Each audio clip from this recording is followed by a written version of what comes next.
Flood mythology. There are over 600 global flood myths collected from every continent. Sumerian. The earliest extant flood legend is contained in the fragmentary Sumerian Erudite Genesis, datable by its script to the 17th century BCE. The story tells how the god Enki warns Ziusudra, meaning he saw life, in reference to the gift of immortality given him by the gods, of the gods' decision to destroy mankind in a flood. The passage describing why the gods have decided this is lost. Enki instructs Ziusudra, also known as Atrahasis, to build a large boat, the text describing the instructions is also lost. After which he is left to repopulate the earth, as in many other flood legends. After a flood of 7 days, Ziusudra makes appropriate sacrifices and prostrations to an sky god, and Enlil, chief of the gods, and is given eternal life in Dilmun, the Sumerian Eden, by An and Enlil. Babylonian Epic of Gilgamesh. In the Babylonian Epic of Gilgamesh, toward the end of the He Who Saw the Deep version by Silicon Nini, there are references to the Great Flood, Tablet 11. This was a late addition to the Gilgamesh cycle, largely paraphrased or copied verbatim from the Epic of Atrahasis. The hero Gilgamesh, seeking immortality, searches out Utnapishtim in Dilmun, a kind of paradise on earth. Utnapishtim tells how Ea, equivalent of the Sumerian Enki, warned him of the gods' plan to destroy all life through a great flood and instructed him to build a vessel in which he could save his family, his friends, and his wealth and cattle. After the deluge the gods repented their action and made Utnapishtim immortal. Jewish. The best-known version of the Jewish deluge legend is contained in the Book of Genesis, Genesis 6-9. Two non-canonical books, the Enoch and Jubilees, both later than Genesis, contain elaborations on the Genesis tree. Genesis tells how the Lord saw that the wickedness of man was great in the earth, and that every intent of the thoughts of his heart was only evil continually. And the Lord was sorry that he had made man on earth, and was grieved in his heart. So the Lord said, I will blot out man whom I have created from the face of the land, from man to animals to creeping things and to birds of the sky, for I am grieved that I have made them. God selects Noah, a man who found favor in the eyes of the Lord, and commands him to build an ark to save Noah, his family, and the earth's animals and birds. After Noah builds the ark, all the fountains of the great deep burst open, and the floodgates of the sky were opened. Rain falls for 40 days, the water rises 150 days, and all the high mountains are covered. On the 27th of Heshvan of the year 1657 from creation the earth dried, Genesis 8:14, completing the 365-day duration of the great flood. The ark rests on the mountains, the water recedes for 150 days, until the waters are gone and Noah opens up the ark. At this point Noah sends out a raven and then a dove to see if the flood waters have receded.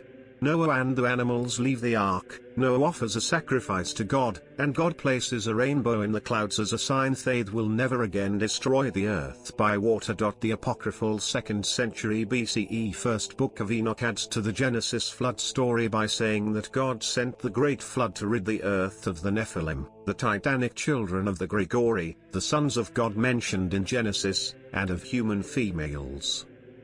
Islamic. The Quran tells a similar story to the Judeo-Christian Genesis flood story, the major differences being only Noah and few believers from the laity enter the ark. Noah's son, one of 4, and his wife refuse to enter the ark thinking they will manage the flood by himself. The Quranic ark comes to rest on Mount Judi, traditionally identified with the mountain near Mosul in modern Iraq. The name appears to derive from the local name of the Kurdish people, although this is not certain. China. There are many sources of flood legends in ancient Chinese literature. Some appear to refer to a worldwide deluge, but most versions record only a regional flood. Shujing, or Book of History, probably written around 500 BCE or earlier, states in the opening chapters that Emperor Yao is facing the problem of flood waters that reach to the heavens. This is the backdrop for the intervention of the famous Tu, who succeeded in controlling the floods. He went on to found the first Chinese dynasty, Shanhajing. classic of the mountain and seas, ends with the Chinese ruler Du spending 10 years to control a deluge whose floodwaters overflowed heaven. Shusi, Lizi, Hainanzi, Shouanjitsi, Siku Kwanshu, Songsai Dashu, and others, as well as many folk legends, all contain references to a woman named Nuwa. Nuwa repairs the broken heavens after a great flood or calamity, and repopulates the world with people. There are many versions of this legend. The ancient Chinese civilization concentrated at the bank of Yellow River near present-day Shen also believed that the severe flooding along the river bank was caused by dragons, representing gods, living in the river being injured by the mistakes of the people. India. According to the Matsya Purana and Shatapatha Brahmana, 1-8, 1-6, the mantri to the king of pre-ancient Dravida, Satyavata, who later becomes known as Manu, was washing his hands in a river when a little fish swam into his hands and begged him to save its life. He put it in a jar, which it soon outgrew. He successively moved it to a tank, a river, and then the ocean. The fish then warned him that a deluge would occur in a week that would destroy all life. Manu therefore built a boat which the fish towed to a mountain top when the flood came, and thus he survived along with some seeds of life to re-establish life on earth. Hindu religious tradition holds the Bhagavata Purana to be one of the works of Vyasa written at the beginning of Kali Yuga. Andaman Islands. In legends of the aboriginal tribes inhabiting the Andaman Islands, people became remiss of the commands given to them at the creation. Puluga, the god creator, ceased to visit them and then without further warning sent a devastating flood. Only 4 people survived this flood, 2 men, Laralola and Poyolola, and 2 women, Kalola and Rimalola. When they landed they found they had lost their fire and all living things had perished. Puluga then recreated the animals and plants but does not seem to have given any further instructions, nor did return the fire to the survivors. Indonesia. In Batak traditions, the earth rests on a giant snake, Nagapadoha. One day, the snake tired of its burden and shook the earth off into the sea. However, the god Batara Guru saved his daughter by sending a mountain into the sea, and the entire human race descended from her. The earth was later placed back onto the head of the snake. Australia. According to the Australian Aborigines, in the dreamtime a huge frog drank all the water in the world and a drought swept across the land. The only way to finish the drought was to make the frog laugh. Animals from all over Australia gathered together and one by one attempted to make the frog laugh. When finally the eel succeeded, the frog opened his sleepy eyes, his big body quivered, his face relaxed, and, at last, he burst into a laugh that sounded like rolling thunder. The water poured from his mouth in a flood. It filled the deepest rivers and covered the land. Only the highest mountain peaks were visible, like islands in the sea. Many men and animals were drowned. The pelican, who was blackfella at the time, painted himself with white clay and went from island to island in a great canoe, rescuing other blackfellas. Since that time pelicans have been black and white in remembrance of the Great Flood. New Zealand. In a tradition of the Ngāti a Maori tribe of the east coast of New Zealand's North Island, Ruatapu became angry when his father Uenuku elevated his younger half-brother Kahutia Te Rangi ahead of him. Ruatapu lured Kahutia Te Rangi and a large number of young men of high birth into his canoe, and took them out to sea where he drowned them. He called on the gods to destroy his enemies and threatened to return as the great waves of early summer. As he struggled for his life, Kahutia Te Rangi recited an incantation invoking the southern humpback whales, Paikea in Maori, to carry him ashore. Accordingly, he was renamed Paikea, and was the only survivor. Read in 1997 to 83 to 85. Some versions of the Maori story of Tohaki contain episodes where the hero causes a flood to destroy the village of his 2 jealous brothers-in-law. A comment in Gray's Polynesian mythology may have given the Maori something they did not have before. As A.W. Reid put it, in Polynesian mythology Gray said that when Tohaki's ancestors released the floods of heaven, the earth was overwhelmed and all human beings perished, thus providing the Maori with his own version of the universal flood. Read 1963 to 165, in a footnote. Christian influence has led to the appearance of genealogies where Torhaki's grandfather Hemu is reinterpreted as Shem, son of Noah of the biblical deluge. Malaysia. According to the legend of the Temuan, one of the 18 indigenous tribes of Peninsular Malaysia, the Salau, storm of punishment, is for the sin of the people who angered the gods and ancestors so much that a great flood was sent in punishment. Only 2 of the Temuan tribes, Mamak and Inak Bungsuk, survived the flood by climbing the Eaglewood tree at Gunung Raja, Royal Mountain, which thereafter became the birthplace and ancestral home of the Temuan tribe. Greek mythology knows 3 floods. The flood of Ogyges, the flood of Deucalion and the flood of Dardanus, 2 of which ended 2 ages of man. The Ogygian deluge ended the Silver Age. The flood of Deucalion ended the First Bronze Age. The Ogygian flood is so called because it occurred in the time of Ogyges, a mythical king of Attica. Ogyges is somewhat synonymous with primeval, primal and earliest dawn. Others say he was the founder and king of Thebes. In many traditions the Ogygian flood is said to have covered the whole world and was so devastating that Attica remained without kings until the reign of Cecrops. Plato in his Laws, Book 3, estimates that this flood occurred 10,000 years before his time. Also in Timaeus and in Critias, 111-112, he describes the great deluge of all happening 9,000 years before the time of Solon, during the 10th millennium BCE. In addition, the texts report that many great deluges have taken place during the 9,000 years since Athens and Atlantis were preeminent. The theory of the flood in the Aegean basin proposes that a great flood occurred at the end of the late Pleistocene or beginning of the Holocene. The Holocene is a geological period that began approximately 11,550 calendar years BP, or about 9600 BCE, and continues to the present. This flood would coincide with the end of the last ice age, estimated at approximately 10,000 years ago, when the sea level rose as much as 130 meters, particularly during meltwater pulse 1a when sea level rose by about 25 meters in some parts of the northern hemisphere over a period of less than 500 years. The Peloponnese was connected to the mainland and the Corinthian Gulf was not formed. Islands around Attica, such as Aegina, Salamis, and Evia, were part of the mainland. The Cyclades formed a big island known as Aegeus, while the Bosporus and Hellespont were not formed yet. These geological findings support the hypothesis that the Ogygian deluge may well be based on a real event. Deucalion.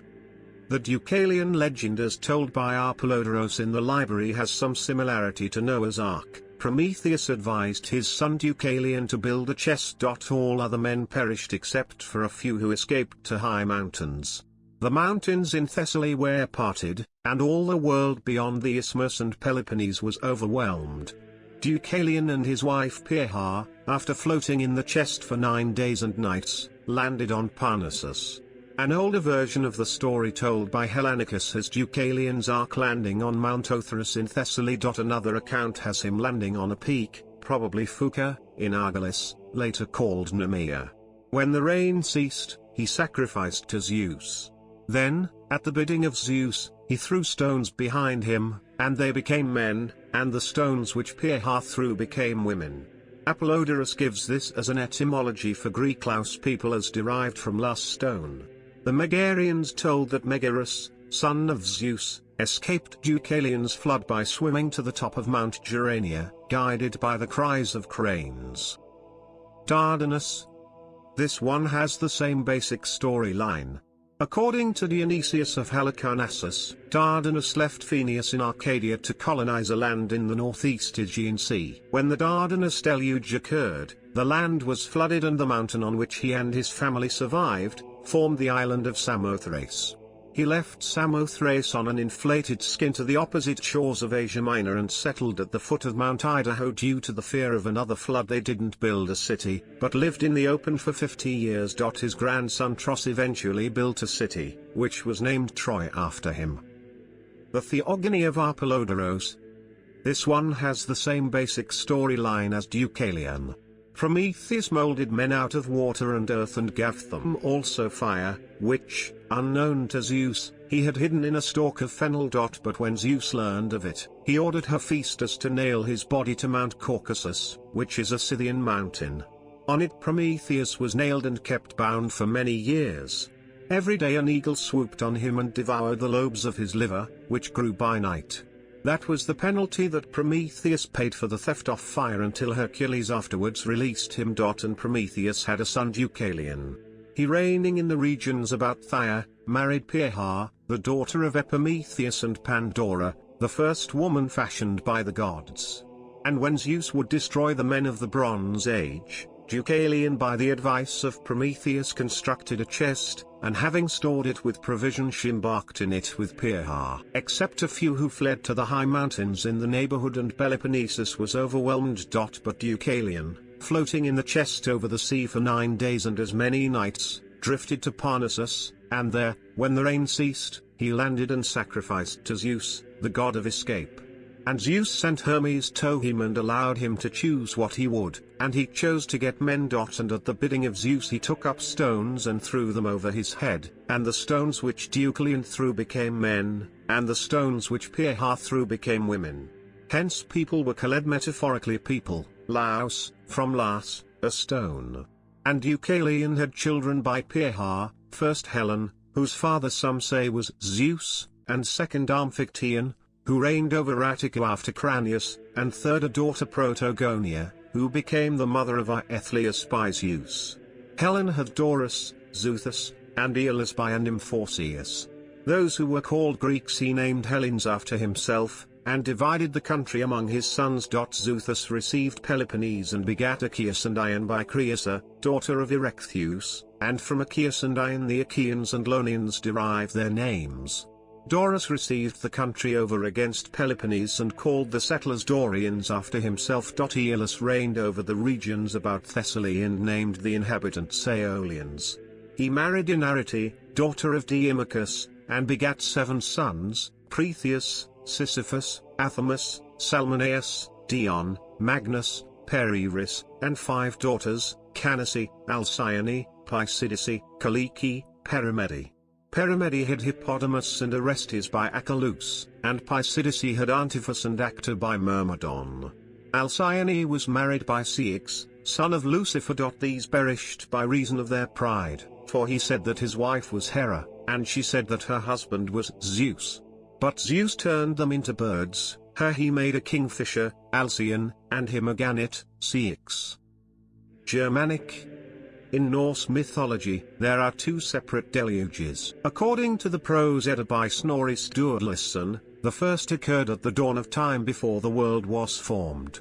Ymir, the first giant, was killed by the god Odin and his brothers Vili and Ve, and when he fell, so much blood flowed from his wounds that it drowned almost the entire race of giants with the exception of the frost giant Bergelmir and his wife. They escaped in a ship and survived, becoming the progenitors of a new race of giants.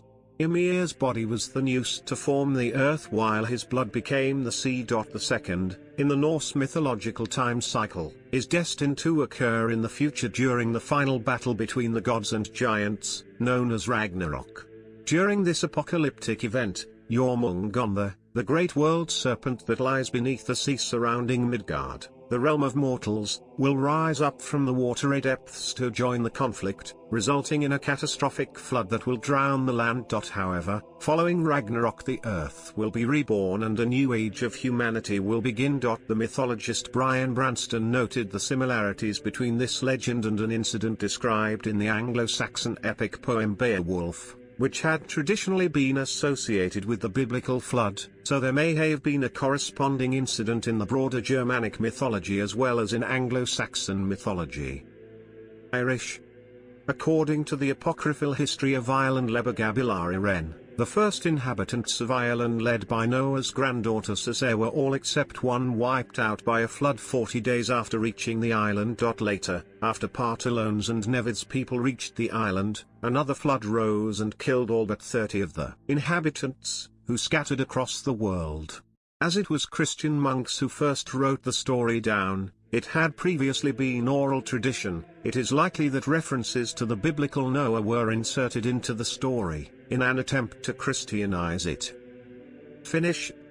In the Kalevala rune entitled Hava, the Wound, Section 8, Wainamoinen attempts a heroic feat that results in a gushing wound, the blood from which covers the entire earth. This deluge is not emphasized in the Kalevala version redacted by Elias Lönnrot, but the global quality of the flood is evident in original variants of the rune. In one variant collected in northern Ostrobothnia in 1803-04. The rune tells the blood came forth like a flood, Goran like a river. There was no hummock and no high mountain. Hat was not flooded. All from Wainamoinen's toe from the holy hero's knee. In the analysis by Matti Kuusi, he notes that the rune's motifs of constructing a boat, a wound, and a flood have parallels with flood legends from around the world.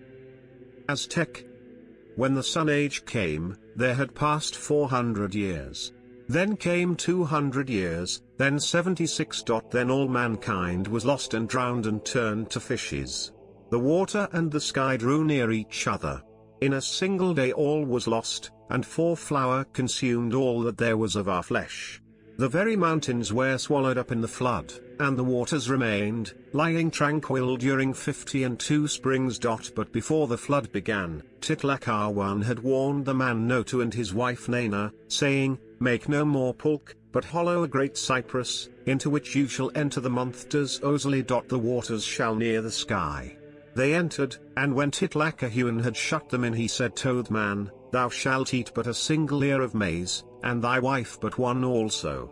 And when they had eaten 1 ear of maize, they prepared to go forth, for the water was tranquil. Ancient Aztec document Codex Quimalpopoca, translated by Abbé Charles Etienne Brasseur de Bourbourg. Caddo. In Caddo mythology, 4 monsters grew in size and power until they touched the sky. At that time, a man heard a voice telling him to plant a hollow reed. He did so, and the reed grew very big very quickly. The man entered the reed with his wife and pairs of all good animals. Waters rose, and covered everything but the top of the reed and the heads of the monsters. A turtle then killed the monsters by digging under them and uprooting them. The waters subsided, and winds dried the earth. Hopi. In Hopi mythology, the people moved away from Sochnang, the creator, repeatedly. He destroyed the world by fire, and then by cold, and recreated it both times for the people that still followed the laws of creation, who survived by hiding underground. People became corrupt and warlike a third time. As a result, Sochnang guided the people to Spider-Woman, and she cut down giant reeds and sheltered the people in the hollow stems. Sochnang then caused a great flood, and the people floated atop the water in their reeds. The reeds came to rest on a small piece of land, and the people emerged, with as much food as they started with. The people traveled on in their canoes, guided by their inner wisdom, which is said to come from Sochnang, through the door at the top of their head. They traveled to the northeast, passing progressively larger islands, until they came to the 4th world. When they reached the 4th world, the islands sank into the ocean. Inca. In Inca mythology, Viracocha destroyed the giants with a great flood, and 2 people repopulated the earth. Uniquely, they survived in sealed caves. See Inu Pachacuti. Maya. In Maya mythology, from the Popol Vuh, Part 1, Chapter 3, Huracan, one-legged, was a wind and storm god who caused the great flood after the first humans angered the gods. He supposedly lived in the windy mists above the floodwaters and spoke the word earth until land came up again from the seas. 4 men and 4 women repopulate the Quiche world after the flood, all speaking the same language, but a confusing reference, and gather together in the same location where their speech is changed, affirmed several times, after which they disperse throughout the world. Mapuche.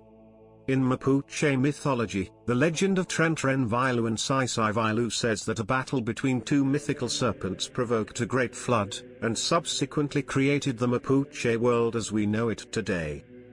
Menominee. In Menominee mythology, Manabus, the trickster, fired by his lust for revenge, shot 2 underground gods when the gods were at play. When they all dived into the water, a huge flood arose. The water rose up. It knew very well where Manabus had gone. He runs, but the water, coming from Lake Michigan, chases him faster and faster, even as he runs up a mountain and climbs to the top of the lofty pine at its peak. 4 times he begs the tree to grow just a little more, and 4 times it obliges until it can grow no more. But their water keeps climbing up, right to his chin, and there it stopped. There was nothing but water stretching out to the horizon. And then Manabus, helped by diving animals, and especially the bravest of all, the muskrat, creates the world as we know it today. Micmac. In Micmac mythology, evil and wickedness among men causes them to kill each other. This causes great sorrow to the Creator Sun God, who weeps tears that become rains sufficient to trigger a deluge. The people attempt to survive by traveling in bark canoes, but only a single old man and woman survive to populate the earth. Polynesian. The people of Raiaia tell of 2 friends, Te Aho and Ru, who went fishing and accidentally woke the Asian god Ruahatu with their fish hooks. Angered, he vowed to sink Raiaia below the sea. Te Aho and Ru begged for forgiveness, and Ruahatu warned them that they could escape only by bringing their families to the islet of Tomarama. These set sail, and during the night, the island slipped under to ocean, only to rise again the next morning.